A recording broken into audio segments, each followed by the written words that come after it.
I'm Brandi Kruse. This is Undivided. Thank you for being here. Thank you for your continuing commitment to give common sense a comeback. I know we can do it.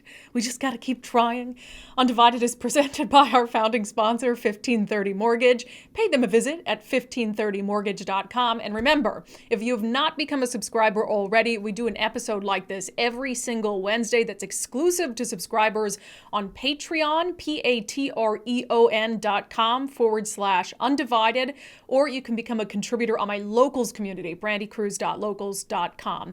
As always, a busy show to get to today. We had a lot of fun on the show on Friday. Unfortunately, we're not going to be having as much fun on the show today because we have a lot to discuss as it pertains to crime, which, as I've said, I believe is the single most pressing issue facing our country right now, certainly facing a lot of cities across the country right now. Last night in Seattle, there was a murder right outside the Amazon Spheres, which is in the heart of the Amazon campus in the city of Seattle. We're going to talk about that and the disastrous domino effect that crime can have on a city. Also, is the Asian American community in Seattle being ignored by progressive leaders when it comes to their concerns over the link between a planned homelessness complex near their neighborhood and crime?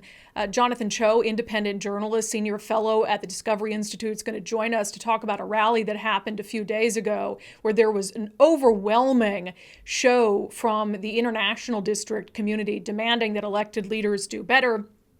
Plus, remember Governor Jay Inslee backed away from his plan to mandate that state employees get boosters. Instead, they're incentivizing it, and we now know what the incentive is that they're planning to offer those workers.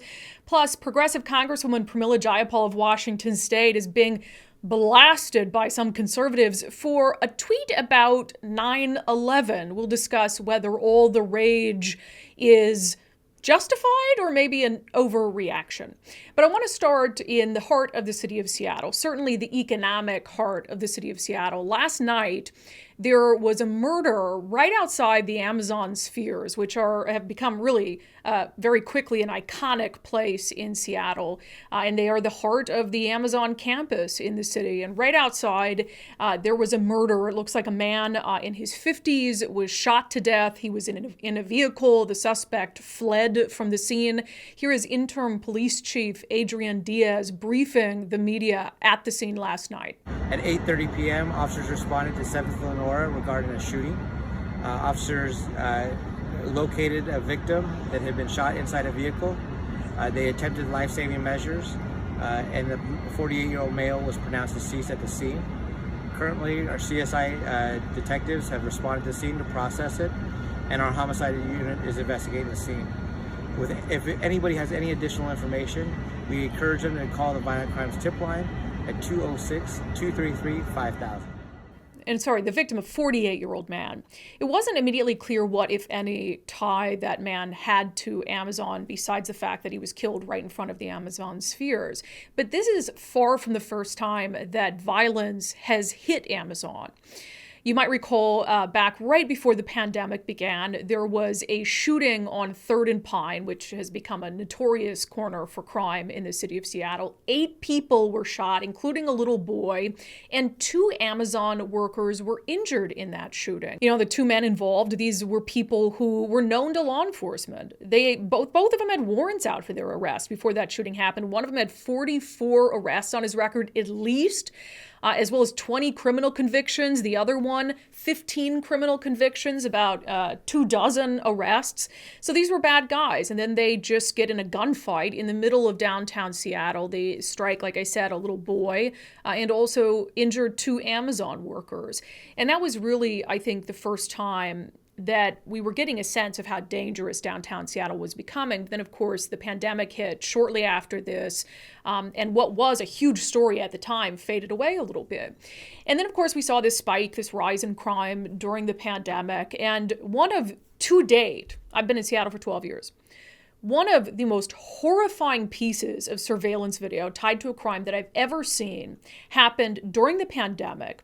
And I'm sure you will remember it. It was a female Amazon worker simply walking down the sidewalk when a man came up behind her, dropped his backpack, wound up and hit her in the back of the head with a baseball bat as hard as he could. This happened in January of this past year. The suspect, 31 years old, had a long violent criminal history, was homeless at the time that the assault happened. The Amazon engineer who was victimized suffered skull fractures, significant surgery, lucky to be alive. I don't know if lucky is the best word there. But I think the reason this horrified so many people is, you have thousands of Amazon workers who are in this downtown area. And you have this woman just minding her own business, walking on the sidewalk, completely random attack, brutal attack. So now you've got 2 Amazon workers injured in the shooting. Amazon worker hit at full strength in the back of the head with a baseball bat. And so we saw the shooting happen last night, and the 7th and Lenora address came out, and people immediately recognized that was right in front of the Amazon spheres. And regardless of whether there is any sort of connection between the suspect or the victim and Amazon itself, besides just a connection in location, this is an area where you want, as Amazon, your employees to feel safe. Amazon built this campus in downtown Seattle to be this sort of one-stop place for Amazon workers to come, where it could recruit them to come to this wonderful city, live right downtown, work right downtown, enjoy all of these restaurants and these bars. And that is the furthest thing from what it is right now. This campus and that whole area during the pandemic didn't do well economically. You have this entire ecosystem of small businesses that relied on Amazon's workers to be able to thrive. And when those workers weren't out and about every single day, it had a huge impact on that area.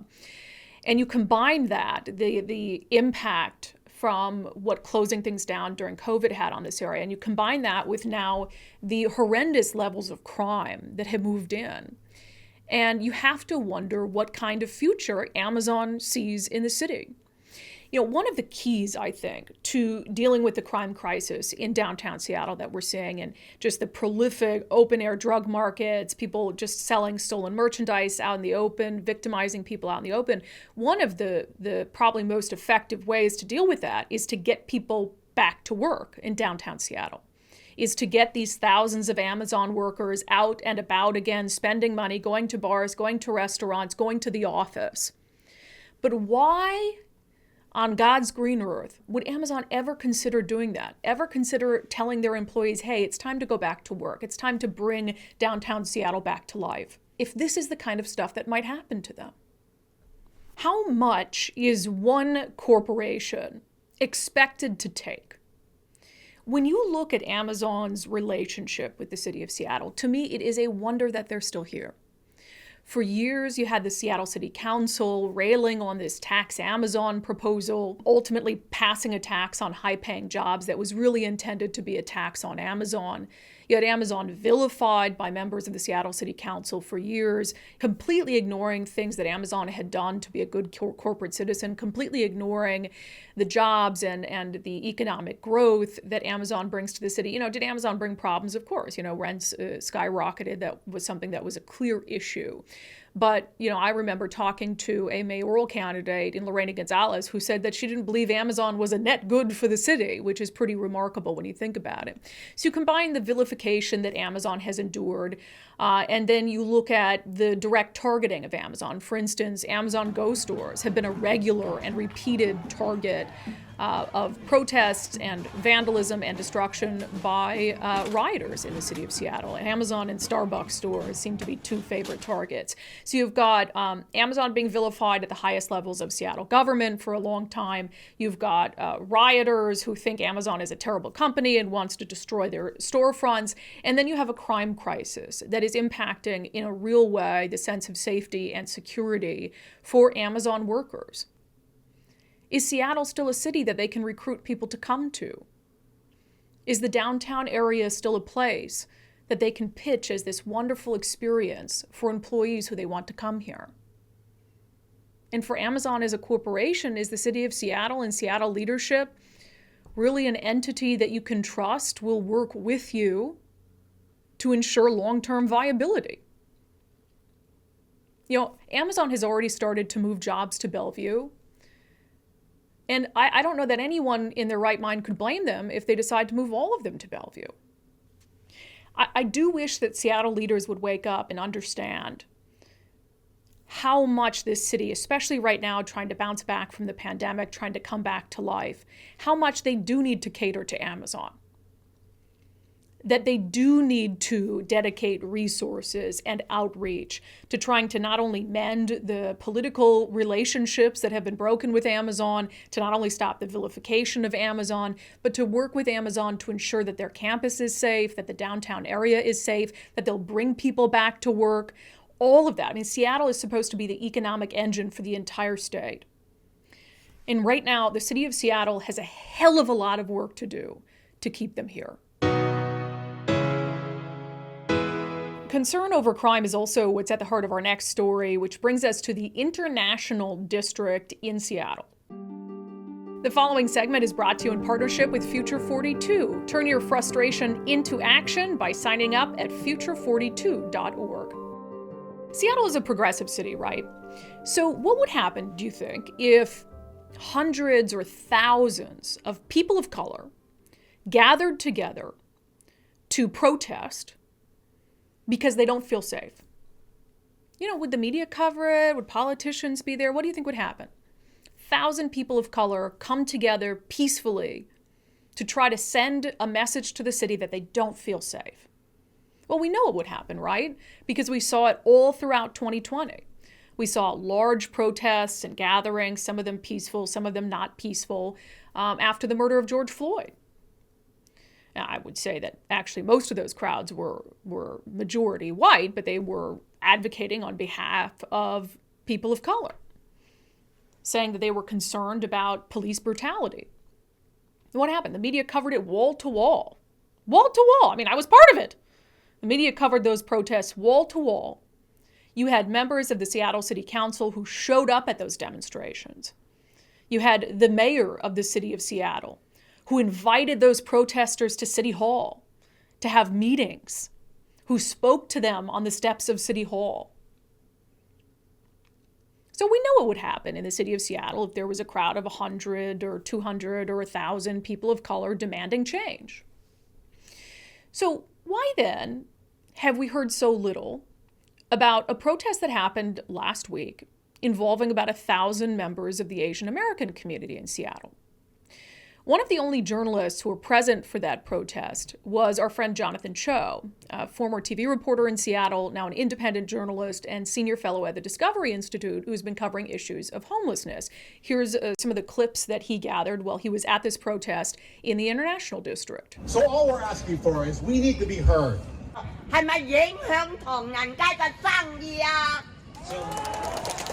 Officials are quick to do photo opportunities in our neighborhood when they're running for election. But when we need their help, they're nowhere to be found. If those lawmakers cannot representing us, let us vote them out.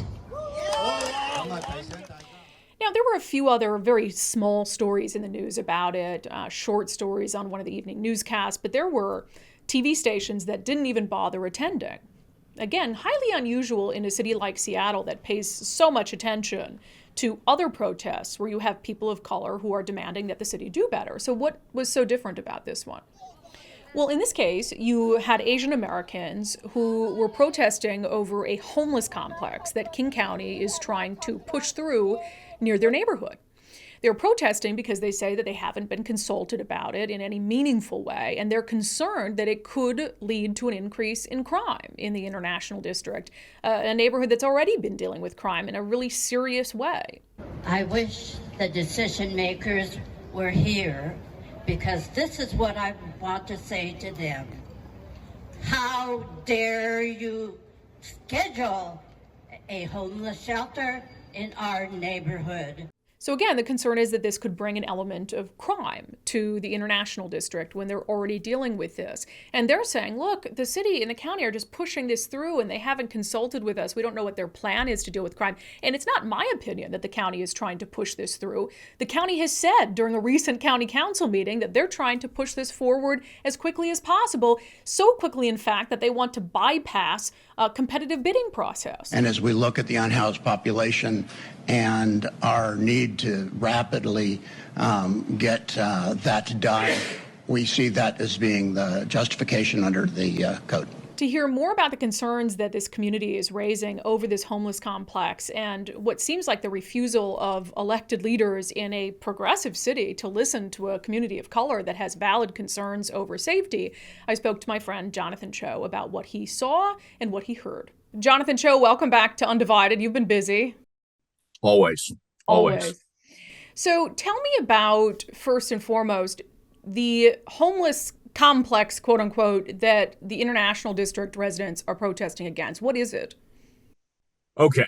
So this homeless megaplex being pushed by King County Executive Dow Constantine is his project. It'll be 500 beds essentially on this property in Soto at the corner of 6th and Airport Way. It's going to be leased for several years, but 500 beds, which includes RVs. These are, it's going to be an RV lot. It's also going to have tiny homes. It's going to have a sobering center. It's going to have, places for the homeless to get help for drug addiction. So all of this is being placed in the Soto neighborhood, which is known as an industrial district. Problem for Chinatown is that it's literally 1 block away from the border of Chinatown, directly from the Uwajimaya grocery store, which I'm sure many of your listeners and viewers have been to in Chinatown when they've passed through. And the concern now is with all the problems that comes along with a homeless encampment or homeless communities, that's going to start pouring into Chinatown. And there's really no public safety plan at all, and very few details released by Dow Constantine. I want to say for the record, this past March, Dow announced this quietly in a release on the King County website. And just a few weeks ago, Chinatown heard about it for the first time. So the complex itself sounds to me like it should be non-controversial. We need people off the streets. We need them to go somewhere where they can get help. And this has all that, right? The issue, it sounds like, is the lack of communication and the lack of a plan to deal with public safety. Yeah. Also lack of community input, but you're absolutely right. And the Chinatown activists and the vast majority in this community say, no doubt that the homeless need a facility like this, but they don't want another one in the CID. And that's one of the biggest problems. The Chinatown activists are saying right now that they are shouldering unfairly this homeless burden because Chinatown already has the navigation center, which is a open, safe drug injection site. And that's caused so many problems over the years. And that's another facility that came in without input into the Chinatown neighborhood. So it's almost like history repeating itself. And the Chinatown activists will also cite that there are at least 10 homeless shelters or support services within a 1 mile square radius of the CID already. Yeah, a lot of the shelters are down there. And just to play devil's advocate, something this size, 500 beds, that's close to the services that already exist downtown. I mean, the industrial district, isn't that kind of the only place that could fit something like that? It's really hard to say right now. I don't know what other plots of land could be available for lease, but for whatever reason, Dow Constantine chose this piece of land, and the CID, along with Soto, and it's going to impact Pioneer Square. A lot of the business owners there and neighbors are just outraged because they were consulted or not consulted in many cases last minute. And they're just hearing about this. And that's become sort of Dow's playbook with his health through housing homeless hotels that have been coming into communities like Redmond and Kirkland as well. The playbook has essentially been King County buys the property, the announcement comes, then right after that, protests erupt because the community is saying the same thing. We weren't told until after the fact.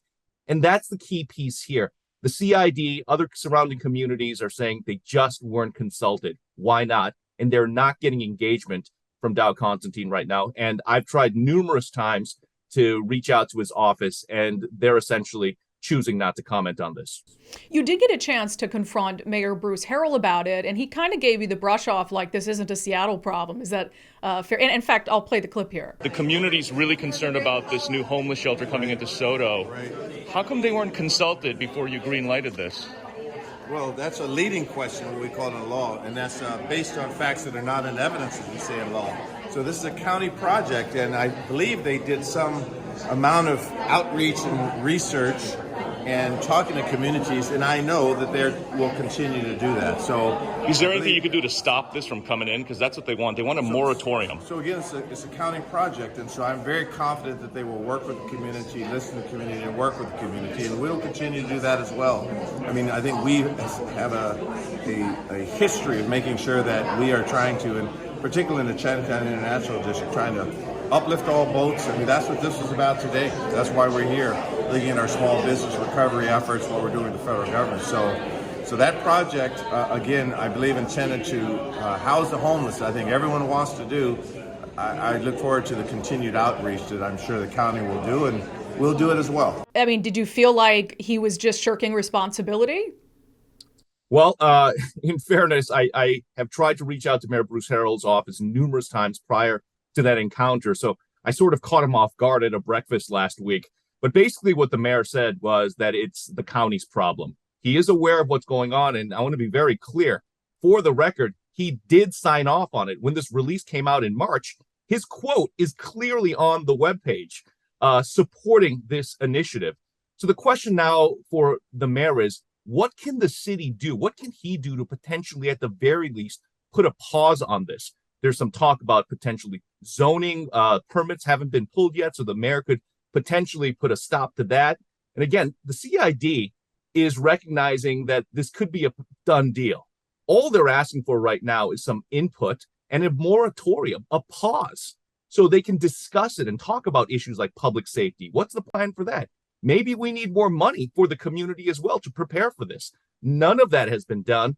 And for now, at least public officials are saying that outreach is starting, again, after the fact. And the problem is for the CID and other surrounding communities, the shelter is supposed to open this fall. Well, exactly. It's like, well, this is obviously a done deal, and now we're going to reach out to you. And that community or any neighborhood has every right in the world to be concerned about the public safety concerns that come along with the transient population. I mean, if we're being realistic, they exist, and the International District has already had a ton of issues with this. So you go down to this rally. Were you surprised at how many people were there?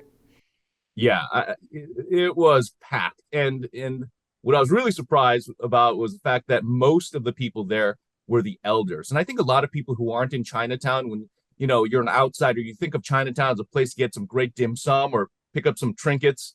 But there's actually a vibrant community there. And there are actually a lot of seniors who call that place home, low income, who don't speak English. And that was the key. For the first time, they actually at the rally brought in Cantonese translators because that's the dominant dialect out there, along with multiple other languages. The CID is not just Chinatown, it's also Little Saigon, the Vietnamese community, as well as Japantown.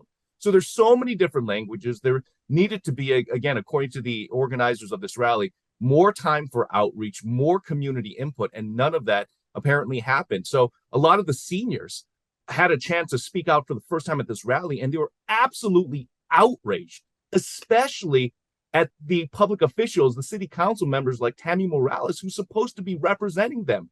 She has been nowhere, they say, along with King County Council member Joe McDermott, who actually sponsored this shelter. He also represents Chinatown. He's also been nowhere. So essentially, these public officials right now, who are Democrats, are being accused of only showing up when they want a photo op, but when Chinatown actually needs them, they are MIA. Well, and that's what's so egregious about this. Even Bruce Harrell has used Chinatown as, I don't want to say necessarily a photo op, but he's been down there, painting over graffitied walls, talking about how, they're going to work to keep the open air drug markets and stolen good markets out of there. And to see the images that you captured of these elderly Asian American individuals who are holding up signs with some of these politicians in their faces crossed out, like vote them out of office. What message do you think that sends to the progressives and the Democrats in power who claim to care about communities of color like that one? I truly believe that the CID, the vast majority of the CID and the Asian American community is starting to lose trust and faith in their Democratic elected officials.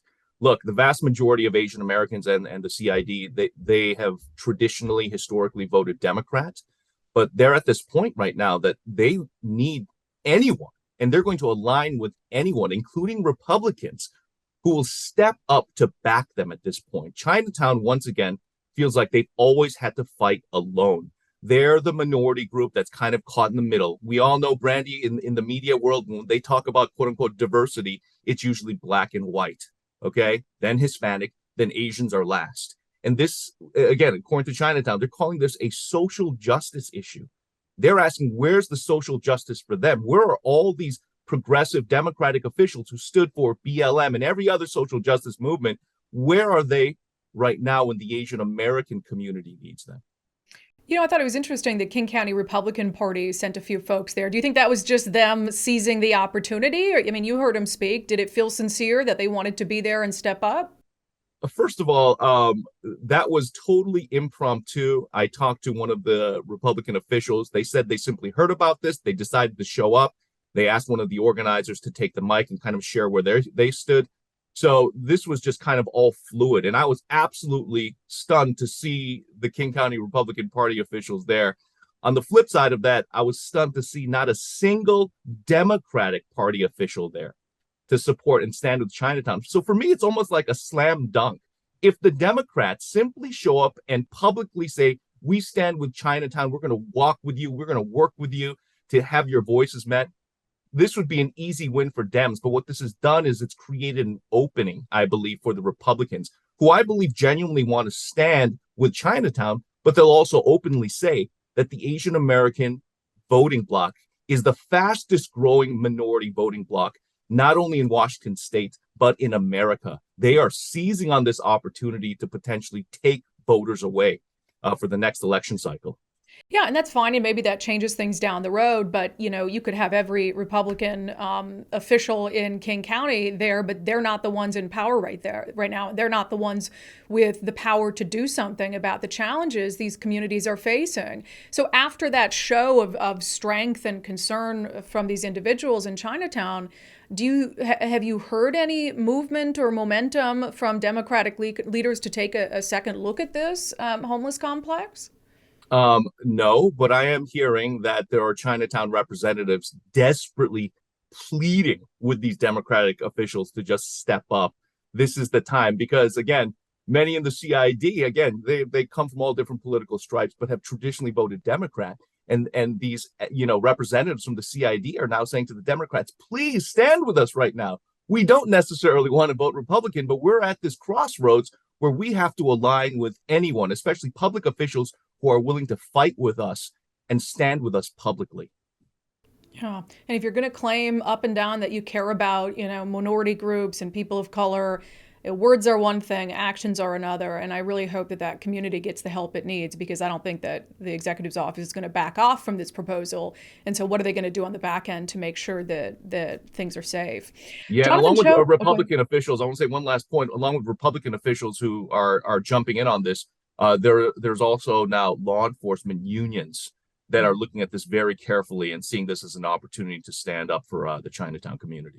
Yeah, and I hope that's what it's about. I don't want the Chinatown community or the International District, whatever, I know people call it both, to become kind of a political pawn where people say, oh, they're a big voting base, like let's get in there and show that we care. I hope that people really see what they're dealing with and what they have been dealing with for a long time as it pertains to crime and make an effort to fix things. So Jonathan Cho, great work as always. Really, really To me, I found the images you captured really heartwarming because, I know that it's unfortunate that these people have to come out like that to have their voices heard, but the fact that you have a community that's willing to do that and stand up and push back, I think is really great. Yeah, this is the last line of defense. They say they've had enough. They say they've been victimized so many times by elected officials and bad public policy that has impacted Chinatown. They feel like they're getting squeezed into a box and their backs are up against the wall. So this is it. They're going to hold the line right here. Great. And Jonathan Cho, one of the only journalists in Seattle who's paying attention to this issue. So thank you for coming on to talk about it. Thanks, Brandi, for amplifying the story.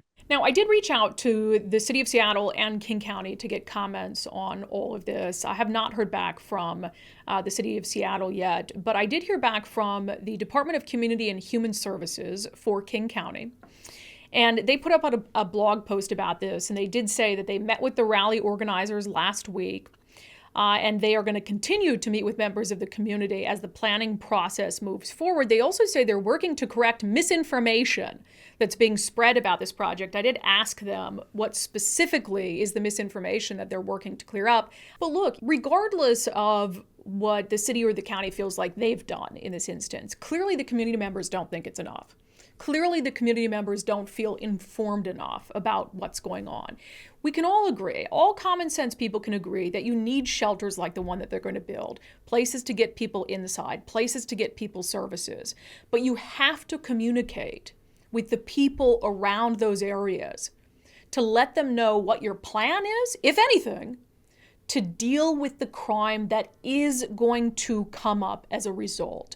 Those communities deserve that. And when you're in a city like Seattle, when you have progressive leadership that says over and over and over how much it prioritizes communities of color, cares about communities of color, you have to actually have action behind those words. The previous segment was brought to you in partnership with Future 42. Turn your frustration into action at future42.org. Transitioning into the topic of COVID-19, we've been discussing a lot the vaccine mandates, which I'm opposed to, and the fact that in Washington state, Governor Jay Inslee has now settled on this policy that doesn't make a whole lot of sense. Essentially, if you're a state worker under the mandate, you're not required to get boosters. You just had to have had the original vaccine. And that also goes for new hires. So if I'm someone who walks in to work for the state, and I got the original vaccine back in July of 2021, but I didn't get any boosters, I can get hired. Even though the original vaccine has worn off. So it's as if I'm coming in unvaccinated. But if I'm someone who comes in and I never got the original vaccine, I can't get hired by the state. So you can see how this really doesn't make any sense. Now, initially, the governor had planned to mandate boosters, but there was enough pushback. They're short-staffed in enough sectors that the governor quickly changed course, saying instead he was going to move to an incentive-based program. He was asked, I was watching the press conference last week where he announced an end to the COVID state of emergency on October 31st. And there was also a little nugget in there where he was asked by one of the reporters if they've figured out what the incentive program is going to look like for COVID-19 boosters. You know what those incentives might be? I don't have those in mind at the moment. I think we have some discussions with our unions about that's ongoing, I think. Well, the governor doesn't apparently know what the vaccine booster incentives are, but we do on the Undivided podcast, at least for several agencies that are going through contract negotiations. So the Department of Corrections is one of them. We know that there's been short staffing in our DOC, or state prison system. And so I'm very glad that boosters aren't going to be mandated. I do think that's good, because I think it would have led to more people leaving who relented on the original vaccine but weren't willing to relent again when it came to the boosters. So I was sent an internal document related to the negotiations that are ongoing between the state and the DOC union that says that the state is offering to give workers a $1,000 payment if they get boosted for COVID-19. Similarly, I got my hands on an internal document related to the negotiations between the State Troopers Association and the state. And similarly, troopers are being offered a one-time $1,000 payment if they get the COVID booster. So now the state has resorted to, with taxpayer funds, it appears, bribing state employees to get boosted for COVID-19. And of course, this is going to result in a couple things. First of all, there are going to be people who are just fine getting boosted, who have planned to get boosted all along, who are now going to say, oh, well, I get money now for getting a vaccine or a booster that I was going to get anyway. And so at that point, it's just a gifting of taxpayer funds to people who didn't need to be incentivized to get the COVID booster. On the other hand, you put people in an interesting situation who don't want it, never did want it, but maybe they're hurting financially and they could use $1,000. And now you have the state bribing them to get a booster that they never really wanted in the first place. But I think what's most egregious here is that even for people who do get a booster, boosters, like the vaccine, wane in efficacy over time. We know that. That's just science. So you're going to give $1,000 in taxpayer money to however many state workers end up getting a booster. And then in a few months, when that booster wears off, there isn't anything set up for a second $1,000 payment or a third $1,000 payment or a fourth $1,000 payment if you need to get a booster every 4 months. So you could have people that cash in, get a booster this one time, and then they don't get any boosters after that, and then they're not protected against COVID-19 anymore, to the extent that the vaccine protects people from COVID-19. So at this point, this is really the governor's office just trying to keep up this charade of trying to continue to act as if any of this makes sense. But they're keeping up the charade with taxpayer money, with $1,000 a pop. I'm genuinely curious if you guys think, even if you're in favor of the vaccine or not, if you believe at this juncture that it's appropriate for the state to be bribing people to get boosted. And then let's say you have an approved exemption from getting the vaccine. Maybe you have a medical exemption. Well, now all these other people who can get the booster, who can get the vaccine, who want to, get $1,000 and you don't get anything because medically you can't get the vaccine. I just think that this is a continuation of this sort of charade that the governor is keeping on. I think it's very clear at this point that what the governor has set up doesn't make any sense. To mandate the original vaccine, but then not any boosters, and to give people $1,000 once to get a booster, and there's nothing saying that they're going to continue to get boosters or going to continue to get the COVID vaccine. This is just the governor trying as best he can to continue to pretend that any of this makes sense. Similarly, on the COVID-19 front, I was kind of poking fun at Governor Jay Inslee on Friday's show for saying, hey, we're going to be out of the COVID-19 state of emergency on October 31st. But then he was asked by a reporter, oh, do we still have to wear masks while we're sitting here in front of you then? And the governor didn't have an answer for that. Will we have to wear masks after October 31st to sit in this room with you? I doubt it, but I don't know for sure. You got to talk to Jamie. But to the governor's credit, the governor does not require that those reporters show proof of a COVID-19 vaccine or booster to be at the press conference. That is not the case for Washington State Attorney General Bob Ferguson's office. I've talked about this on the podcast a couple times, and I just wanted to give you guys an update. So I was pretty horrified a few months ago to find out that as a member of the media, in order to attend a press conference at the Attorney General's office in Washington State, you have to not only show proof of a COVID vaccine, but proof that you are up to date on recommended boosters, which meant that I haven't got boosted, would not be able to go to a press conference to cover one of the most powerful politicians in Washington State. And I found that to be simply egregious. And I had reached out at the time to the Attorney General's office to inquire about the policy, to ask why they wouldn't make an exception for journalists. And what they told me is that this was a policy put in place for all visitors to access their offices. And it was a policy that was ratified by the employees, so it was basically agreed upon that anybody who comes into the AG's offices must show proof that they are vaccinated and up to date on their boosters, which maybe was fine 8 months ago, but certainly doesn't make any sense now. And if the goal, I would assume, based on that policy, is to keep people in the Attorney General's office from getting sick, even if I'm fully vaxxed and boosted, I can still give COVID-19 to you. So inherently, the policy isn't going to protect against what they think it's going to protect against, or what they claim to think it's going to protect against. So surely, in light of Governor Jay Inslee's announcement that we are soon to be past the emergency phase of the pandemic, that even he and his office doesn't require, even Governor Jay Inslee, who has required just about everything a governor can require during the pandemic, even he does not require reporters to be vaxxed and boosted, or vaxxed or boosted, to sit and ask him questions. Yet the Attorney General's office does. So I reached back out to them to say, hey, given the governor's latest announcement, are you guys going to roll this policy back? And here's the response I got. Thanks, Brandi. As you know, because our employees ratified this policy, this is not a change that can be made unilaterally, nor would we want to make it unilaterally. We cannot change this policy without agreement with our union partners. This is not a policy exclusive to press conferences. It is a policy for all visitors accessing the secure portions of our 13 offices around the state. The policy was made with our employees' safety in mind as we reopened our office, and any changes will be made in collaboration and partnership with our employees.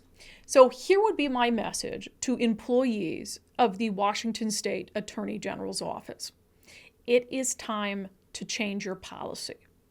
There is nothing at this point that would validate the concerns you had that someone entering the office unvaccinated could give you COVID-19, any different than someone who is vaccinated who enters can spread COVID-19 to you. And there is no reason to prioritize a vaccine and a booster ahead of the right of the free press to question one of the most powerful elected officials in the state, someone who, by the way, would like to be the next governor of the state of Washington. The time to change the policy was yesterday, and I really do hope that they reconsider it moving forward. Okay, yesterday was 9/11, obviously an important day for our country. Well, a lot of politicians put out, tweets or Facebook posts with some sort of remembrance. And Congresswoman Brandi Kruse of Washington State, the chair of the House Progressive Caucus, was no different. She put out a tweet that said, "Today we remember the 2,996 people who were killed on 9/11 and all those who lost their lives while serving our country in the forever wars that followed."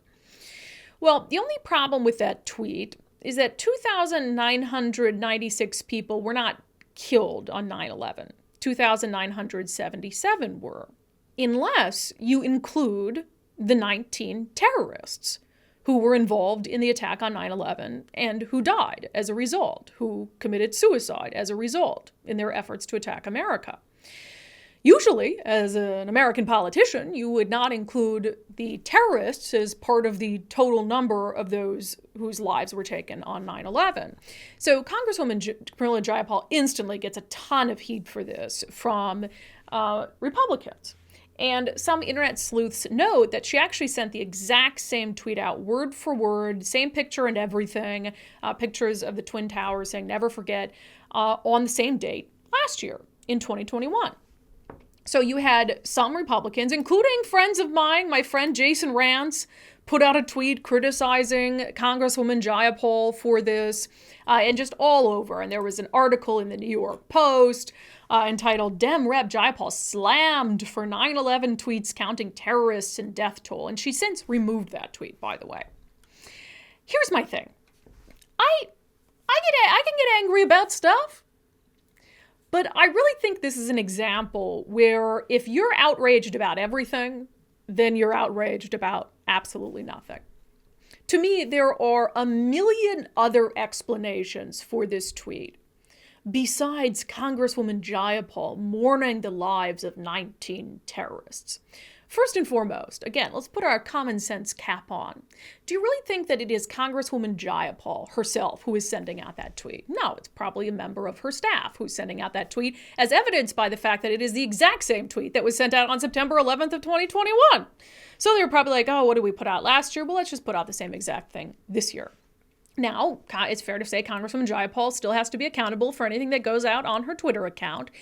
But the idea that this was something that was intentionally done, as opposed to, back in 2021, some staffer Googling how many people died on 9/11, finding some figure, pasting it in there, and calling it good. How many of you, and be honest, could at a moment's notice say if I asked you how many people died on 9/11, and you could give me the exact correct figure. Clearly somebody was going to have to Google it. My guess is they Googled it. The first figure they stumbled upon was a figure that included the total number dead without bifurcating the number of victims from the number of attackers. And that's the number they put. And then this year, staff went back, scooped up the exact same tweet and put it out there. To think that this was malicious is just an example of, I think, people rushing, depending on politics, to just attack someone. And I have further evidence to back that up. House Minority Leader Kevin McCarthy also put out a tweet about 9/11 yesterday. And he also used the incorrect number. He said, we can never forget not just the 2,996 souls we lost on 9/11, but also the first responders who ran into buildings and those who sacrificed to stop Flight 93. Do you really believe that Kevin McCarthy is intentionally mourning the lost souls of 19 terrorists? No, he just got the number wrong, probably for the same reason. Some staffer went on Googled, and found an incorrect number that conflated the two figures. I did notice that there wasn't as much anger directed at Kevin McCarthy as there was directed at Congresswoman Pramila Jayapal. Why? We talk about this all the time, because everything is about politics. Sometimes politicians who you don't agree with are going to make honest mistakes. And getting enraged by honest mistakes only makes fewer people pay attention when there is actually something to be upset about. All right, we like to end the show on Mondays by reading some of your comments. I wanted to get some of your reactions to Governor Jay Inslee deciding to end the state of emergency around COVID coming up on October 31st. I also, in case you missed the show on Friday, I had a little dance party at the beginning. I realized that I'm not the best dancer, but my moves were classic. Anyway, Curtis responded to my dancing and said, getting closer to the OnlyFans page, huh? Many start dancing, and the next thing you know, they're working the pole. Well, Curtis, I have no intention of starting an OnlyFans page. You wish. And I also have no intention of stripping. I'm not sure really anyone would want to see that, but thank you for your input. Molly said in regards to my comments that employees who were fired over the vaccine mandate should be rehired. She does not agree. She said the employees that were fired for cause. They were required to get vaccinated and refused, so they were fired. Rich, in talking about the end of the COVID state of emergency, said, I'm not going to hold my breath. He'll find an excuse to keep it in place last minute. Rich, I tend to agree that I don't think we can really celebrate until it actually happens. Monica said, heck, even our legislators did not have the guts to rein him in a while back when they had the chance. And I do wonder, Monica, if that'll change. You know, state lawmakers in Olympia, there was a lot of pressure from Republicans for Democrats to join together with them to rein in Governor Jay Inslee's emergency powers, to put some sort of checks and balances whereby the legislature would have the opportunity to sign off on the continuation of a state of emergency. Democrats failed to do that.